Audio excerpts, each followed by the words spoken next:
원은지님을 신청하신 윤건영 의원님 질의해 주시기 바랍니다. 네, 저는 5분 다 쓸 거고요. 본부장님하고 수사국장님이 답변해 주셔도 되고 참고인하고 같이 이렇게 물어보겠습니다. 답변하실 게 있다면. 네. 9월에 윤건영입니다. 질의하겠습니다. 우선 추적단 불꽃 원은지 참고인님 나와주셔서 감사드립니다. 디지털 성범죄를 심층 취재하고 있고 활동가 단체를 이끄시는 걸로 알고 있습니다. 원은지 대표님 잘 들리시죠? 네, 들립니다. 예, PPT를 볼 수 있을지 모르겠습니다만 원 대표님께서 제보해 주신 내용들을 저희가 한번 띄워보겠습니다. 피해자가 딥페이크 사진 여러 장을 가지고 경찰에 신고했더니 일선서에서 가해자를 특정할 수 있는 정보를 직접 구해가지고 와라. 원한 관계가 있을 만한 남성이 없냐라고 물었다는 겁니다. 그래서 얼마 뒤에는 그 텔레그램 방이 삭제되고 결국 종결 처리가 됐다라는 겁니다. 다음 PPT 봐주십시오.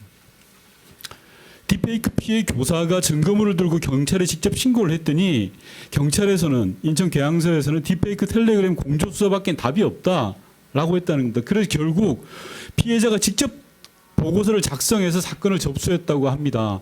청장님, 이게 지금 일선의 딥페이크 관련된 수사 실태입니다. 혹시 이런 상황들에 대해서는 좀 아시나요, 청장님? 이런 보고를 몇 번 받은 것 같습니다. 예, 다음 PPT 봐주십시오. 수사관이 텔레그램 단톡방에 위장 잠입 수사를 시도하면 그 텔레그램을 운영하는 사람이 이렇게 이야기한답니다. 니네 한국사 진도 어디까지 나갔어? 라고 말하는 거죠. 그럼 수사관이 그 답을 못하면 강퇴당합니다. 쫓겨납니다. 그러니까 수사가 실패할 수밖에 없죠. 이런 상황이 현재 상황입니다. 다음 PPT 봐주십시오. 피해자가 본인 얼굴 사진에 남성의 체액이 뿌려진 합성된 사진을 신고를 했습니다. 그랬더니 담당 경찰관이 야, 얼굴에 뿌려진 게 체액인데 어떻게 하냐? 가져가라 라는 식으로 이야기를 했다는 겁니다. 이건 뭐냐고 하면 이 텔레그램 방에서 유행하고 있는 지인 능력이라는 이런 디지털 성범죄 유형을 전혀 몰랐던 겁니다. 담당 수사관이. 이만큼 디지털 성범죄와 관련해서 수사 실태를 제가 대표적인 것만 좀 보여줬는데요. 현장과 너무나 큰 차이가 있습니다. 원은지 대표님, 제가 말씀드렸던 거에 보충하실 거 있으면 좀 더 보충해 주십시오. 네.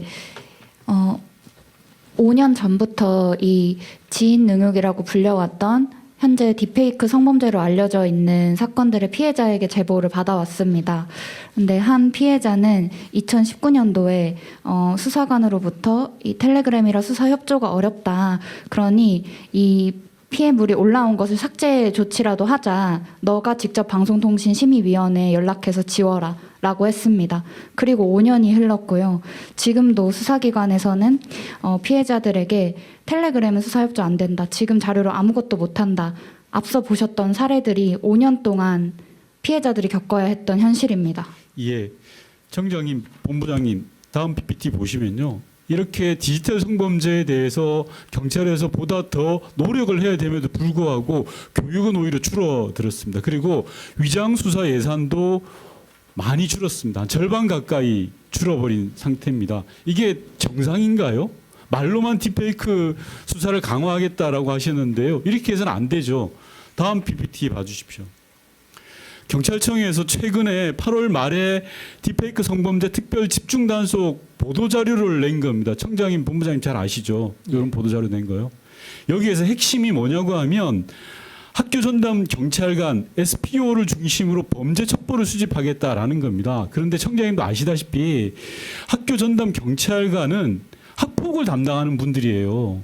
이분들한테 딥페이크나 텔레그램 성범죄를 해오라는 것 자체가 현장을 몰라도 너무 모르는 이야기입니다. 그런데 경찰청 보도자료부터가 이렇게 나가는 겁니다. 그리고 말로만 딥페이크 수사를 제대로 하겠다, 열심히 하겠다. 교육도 줄이고 예산도 줄이고 잘 알지도 못하고 이런 상황이 발생하는 겁니다. 원은지 대표님 짧게 이야기해 주시면요. 제가 질의하고 원은지 대표님께는 마지막 말씀드리겠습니다. 다음 PPT 봐주시면요. 디지털 성범죄는 범죄 특성상 오랜 경험과 노하우를 필요한다고 합니다. 그런데 잘 아시다시피 교육도 부실하고 예산 인력도 부실하고 또 기피 부서입니다. 그러니까 매번 뺑뺑이만 돌고 전문성이 약화되는 겁니다. 이 부분에 대한 제도적인 해결 방안이 나오지 않으면 말로만 디지털 성범죄라고 떠들 수밖에 없습니다. 다음 PPT 봐주시면요. 우선 조직적으로는 사이버 범죄과나 여청과 중복된 기능을 모아서 통합 부서를 만드는 걸 제도적인 부분에 대한 답이 나와야 되는 거고요. 이런 부분에 대해서 경찰 수뇌부가 한번 지나가는 호구겠지, 소나기겠지라고 생각하시면 안 됩니다.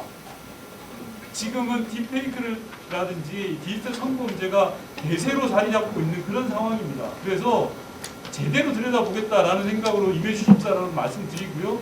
청장님 답변을 마지막에 부탁드리고 죄송한데 원은지 참고인한테 현장 상황을 한 30초 정도라도 좀 말씀할 수 있는 기회를 위원장님께 드렸습니다. 네. 지금 뭐 청장님이 답변할 시간입니까? 먼저? 예, 예. 원은지 대표님. 네, 발언 기회 주셔서 감사합니다. 한 1분 정도 추가적인 발언을 통해서 이 딥페이크 성범죄 관련한 상황에 대해서 도움 말씀 주시기 바랍니다. 네, 5년 전부터 디지털 성범죄를 앞장서서 수사해왔던 경찰분들을 최근에 만날 때마다 물어봤습니다. 그분들에게. 대체 이 텔레그램에서 아는 여성들 사진을 다른 여성의 나체 사진 또는 강간당하는 듯한 이미지에 합성하는 놈들, 그리고 그 합성 사진을 공개하면서 신상 공개까지 하고 피해자들의 일상까지 공유하는 이 가해자들이 가장 두려워하는 게 무엇이라고 생각하십니까?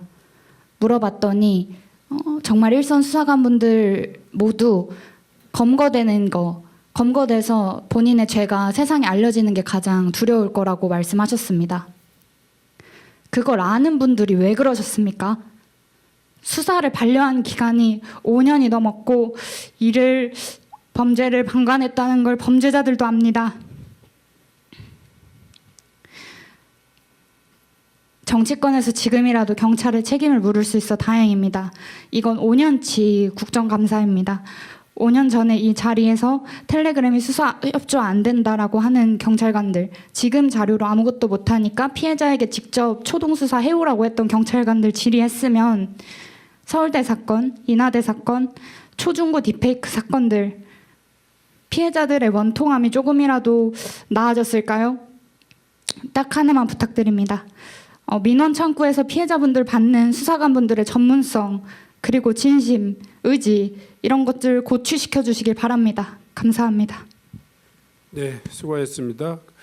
여기에 대해서 뭐 종합적인 답변 한 30초만 청장께서 해주시기 바랍니다. 그 참고인의 어려운 그 발걸음의 무거운 이야기를 제가 심각하게 받아들이겠습니다.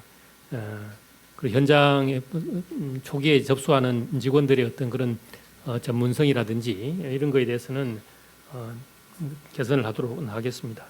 그리고 우리 원은지 장고인께서도 서울대 N번방의 경우에는 사실 텔레그램 쪽은 저희들이 수사하기가 좀 어렵습니다. 아까 그 존경하는 윤건영 의원님 지적해 주셨다시피 위장 수사를 해야 되는데 성인에 대한 성착취물은 위장 수사가 지금 현행법상 안 되고 있습니다. 그래서 제가 보고받기로는 서울대 N번방 사건도 경찰이 강제 퇴거 당하고 나서 우리 원은지 참고인이 경찰에 협조해서 계속해서 그 증거를 수집했고 그 결과 이제 진범을 검거할 수 있었다고 제가 보고를 받았는데 저는 이 제도적으로 아동 청소년에 대한 성착취물뿐만 아니라 성인에 대한 성착취물도 경찰이 위장 수사를 할 수 있는 제도적인 길을 좀 터줘야 된다. 그리고 우리 경찰이 그런 제도적인 길이 있음에도 불구하고 제대로 못하면 정말 비난을 온몸으로 감수하고 제가 어떻게든 해보겠습니다. 경찰이 열심히 하는 거는 제가 책임질 테니까 우리 제도적인 좀 길도 열어주시기를 부탁을 드리겠습니다. 네, 수고하셨습니다.